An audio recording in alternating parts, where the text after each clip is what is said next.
કૂતરાઓ તેમ કરતા કૂતરાઓ ભેગા થયા. એમાં ડાઘો કૂતરો એટલે મોટો કૂતરો. નક્કી કરી બધાને, એટલે આ બધા લોકો આ કાશી જાય છે, આપણે ના જઈએ પિતરોના તર્પણ માટે? એમાં એક મોટો ડાઘો કૂતરો, હું જઈ આવું તો કે જા.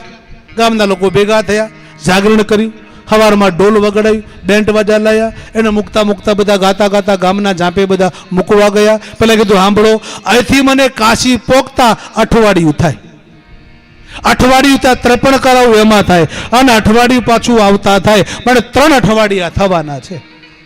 પણ જ્યારે હું નજીક પાછું આવું તો તમને સમાચાર મોકલાવું, એટલે તમારે પછી મંડપ ને પત્રિકા ને બધું છપાવવાનું, સમાજ ભેગી કરવાની, અને એક ઉચ્છા આપણે કરીએ. કઈ વાંધો નહીં. એમ કરતા કરતા પેલા ગામના ઝાંપે બધા વળાવીને, શેરી વળાવી, સજ કરો ને વહેલા વહેલા આવજો, આ બધું ગાઈને બધા ઘેર આવ્યા. બધા પેલા બધા બીજા બધા કીધું કે હવે તમે જાત્રા કરવા જાઓ છો તો અમારે શું કરવાનું? પેલા કે તમારે બસવાનું, બીજું શું કરવાનું છે? અને પેલા બધા બીજા કૂતર નક્કી કરી, કૂતરાએ 3 અઠવાડિયા આવવાના છે, ત્યાં સુધી આરામ કરીએ. અને ઘટના એવી ઘટી, જે 3 અઠવાડિયાનું કહીને ગયો હતો, 1 અઠવાડિયામાં પાછો. પેલા બધા ઊંઘેલા ને પેલો તો આવી ગયો સાહેબ. પેલા બધા જાગ્યા, સમાજ વાળા બધા આવી ગયા. પેલો માથું ઓલા આમેરા કાશી જઈને આવ્યા, પિતૃ તર્પણ કરીને આવ્યો.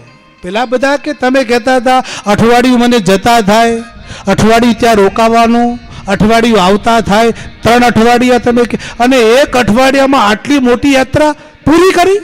હા, ઉડીને ગયા તો કોઈ સાધનમાં બેસીને ગયા? તો 3 અઠવાડિયાની જાત્રા તમે 1 અઠવાડિયામાં પૂરી કરી કેવી રીતે? તો ડાઘો કૂતરો બોલ્યો, સાંભળો, આ બધો પ્રતાપ આપણા કુટુંબનો. પેલા બધા ખબર ના પડી, સમાજનો પ્રતાપ બધો. પણ થયું શું? સાંભળો કે શું? તો એ બધા મને ગાતા ગાતા ઝાંપે મૂકીને પાછા વળ્યા.